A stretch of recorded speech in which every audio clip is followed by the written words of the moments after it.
Bonjour mes amis, oui, quand tu sais que tout va mal, remercie Hachem. C'est énorme, tu veux de la bracha dans ta vie, remercie Hachem. 5 minutes par jour, commence par ça, et après une demi-heure par jour. Regardez cette histoire, une fois, il y avait un juif, un étudiant de la yeshiva, du Rav Shalom Harouche, dans le quartier de Beth Israël. Et avant de devenir religieux, d'être dans le chemin du judaïsme, il avait une voiture de luxe sportive, rouge flamboyante, tout ce qui peut attirer malheureusement le Aïn Hara, parce que quand une voiture de luxe se promène dans la rue, tout le monde, ça devient l'activité de tout le monde. Ah, t'as vu, regarde la belle voiture, tout le monde prend en photo.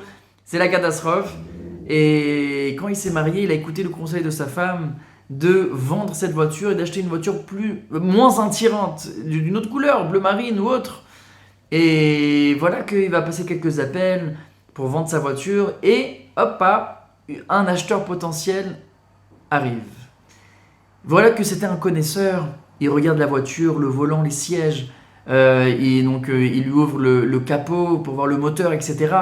Il lui dit, écoute, avant d'acheter ta voiture, j'aimerais voir un dernier test, analyser un dernier test sur la voiture. Il avait un tissu comme ça, il fait le connaisseur, il dit, je veux le mettre sur le pot d'échappement, et toi, tu vas presser l'accélérateur, et comme ça, tu presses sur l'accélérateur et on va voir si l'état de ta voiture, si elle est vraiment en top ou pas. Et il lui dit, attends, Mechila, mais ma voiture, elle est toute neuve. Je viens de faire en plus un contrôle complet, c'est-à-dire au niveau des batteries, au niveau des clignotants, et j'ai fait le plan, tout va bien. Il n'y a pas besoin, j'insiste. Bon. L'étudiant à l'Yeshiva, il va dans le volant, il presse l'accélérateur, brim, brim. Et voilà que le futur acheteur, il est comme ça avec son tissu et il commence à crier. Il commence à dire, c'est pas comme ça, non, il faut accélérer plus fort, il faut accélérer plus fort. Il refait, brim, brim. C'est toujours pas ça, il faut accélérer plus fort. Plusieurs fois comme ça, il lui dit, écoute, viens on interchange. On inverse les rôles, moi je vais au volant et toi tu viens avec le tissu tu le mets sur le pot d'échappement. Voilà que maintenant le futur acheteur, il commence à presser l'accélérateur et c'est vrai qu'il le fait vraiment bien. C'est vrai qu'il presse l'accélérateur tellement, brim, brim, brim, et il est parti. Ouais. Il est parti avec la voiture. Ouais. T'imagines le choc de notre étudiant, de notre ami en yeshiva. Mais pour lui, il est en train de voir sa fortune, une partie de sa fortune en train de s'envoler. Vous savez qu'une voiture de luxe, ça peut coûter plus de 200 000 euros parfois. Peut-être qu'il avait économisé toute sa vie pendant des années, de nombreuses années, pour pouvoir l'acquérir. Ou même s'il n'a pas économisé pendant de nombreuses années, c'est une fortune. Une voiture de luxe. Il voit comme ça en train de partir, il a commencé à crier, au voleur, non, ma voiture, non. Au secours, au voleur, rendez-moi ma voiture. Et sa femme, elle entend en train de crier, elle dit, mais qu'est-ce qui se passe? Elle sort, elle voit l'état de son mari, elle a eu peur pour sa santé.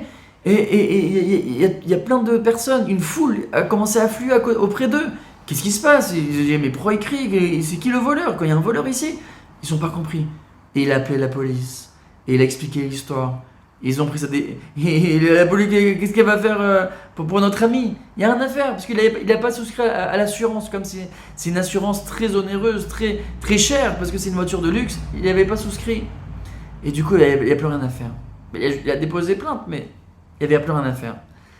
Il est rentré chez lui, il a découvert la yeshiva du Rav Shalom Harouche, et il a commencé à découvrir aussi ses livres sur le remerciement. Incroyable. Il a commencé à apprendre sur lui, à remercier Hachem. Sur les miracles qu'il connaissait. C'est bien de remercier Hachem pour les miracles que nous connaissons, comme les miracles que nous ne voyons pas. Que tout ce qui fait Hachem, c'est pour le bien. Merci Hachem pour que nos yeux ils voient correctement. Que tous les membres de notre corps ils fonctionnent convenablement et parfaitement. Qu'on arrive à entendre correctement. Qu'on arrive à parler correctement. Mais c'est extraordinaire. Et toute la journée on fait que remercier. On se lève le matin, on fait Modéani, on dit merci Hachem. La prière la plus importante. C'est quoi la prière la plus importante dans Shacharit, Mincha Arvit? C'est l'Amida. Qu'est-ce qu'on fait tout le temps dans l'Amida? Modim anachnulach. On commence à dire merci à Hachem. Quand on fait des brachot, on fait Shakol Niabit Varo, mais après qu'est-ce qu'on fait? Borine Fashot. On mange du pain, on fait Birkat Amazon, on dit merci à Hachem, qu'on s'est rassasié, qu'on a bien mangé. toute la journée, finalement, on dit merci Hachem. Hachem, on voit que c'est très important les remerciements. Ah, c'est ce qu'il va faire. Merci Hachem, tu m'as pris ma voiture, c'est que c'était le meilleur pour moi. Et si un jour tu veux me la rendre, merci Hachem. Et si tu veux pas me la rendre, c'est que c'est l'idéal pour moi. Toda Rabash. Il a commencé à remercier comme ça. Une demi-heure par jour. Vous aussi, vous pouvez le faire. 15 minutes le matin, 15 minutes le soir. C'est très facile. Essayez même ça, par 5 minutes au début. Et quand vous arrivez à une demi-heure, vous allez avoir beaucoup de délivrance dans votre vie. C'est ce qu'il a fait. Et au bout de quelques temps, il reçoit un appel du commissariat. Oui, bonjour, on a retrouvé votre voiture, il y a le volant, il y a le moteur aussi. Comment ça, il y a le volant, il y a le moteur, mais dans quel état elle est ma voiture? Elle marche, elle fonctionne, elle démarre, elle peut démarrer. Enfin, écoutez, venez voir, ça va être plus simple. Venez sur place. Il ne sait pas dans quel état il va retrouver sa voiture. Bon, si on a retrouvé le volant, peut-être c'est déjà bien, je sais pas. Il arrive et il est choqué, il est surpris. Vous savez ce qu'il a vu? Il a vu que sa voiture, elle était toujours là, neuve, comme neuve. À un détail près, mes amis, à un détail près, c'est qu'elle était peinte en noir. Parce qu'elle était rouge, vous vous rappelez, elle était rouge flamboyante. Là, elle était peinte en noir. Je me suis dit, mais c'est incroyable. En fait, Hachem, il m'a pris la voiture, grâce au remerciement. Il m'a pris la voiture, il me l'a relookée. Et maintenant, je peux même la vendre plus cher, parce que la peinture, ça coûte 6000 shekels. Et du coup, comme elle était peinte en noir, il a pris la photo avant et après, quand elle était rouge et quand elle était peinte en noir. Elle était beaucoup plus distinguée, beaucoup plus belle en noir, plus stylée. Il pourrait la vendre même plus cher. C'est-à-dire que grâce au remerciement, non seulement il a trouvé une solution à son problème, et en plus, il a récupéré sa voiture, et en plus avec des avantages. C'est extraordinaire. Je terminais par ce que disent nos sages. Et dans le Midrash Vaïkra Rabbah, ils disent que dans les temps à venir, il n'y aura plus de sacrifices. Tous les sacrifices vont être annulés. Sauf un, le sacrifice du remerciement. Et qu'à l'avenir, toutes les prières vont être annulées. Sauf un, les prières du remerciement. Et à l'arrivée du Mashiach, le seul sacrifice qui restera, c'est quoi?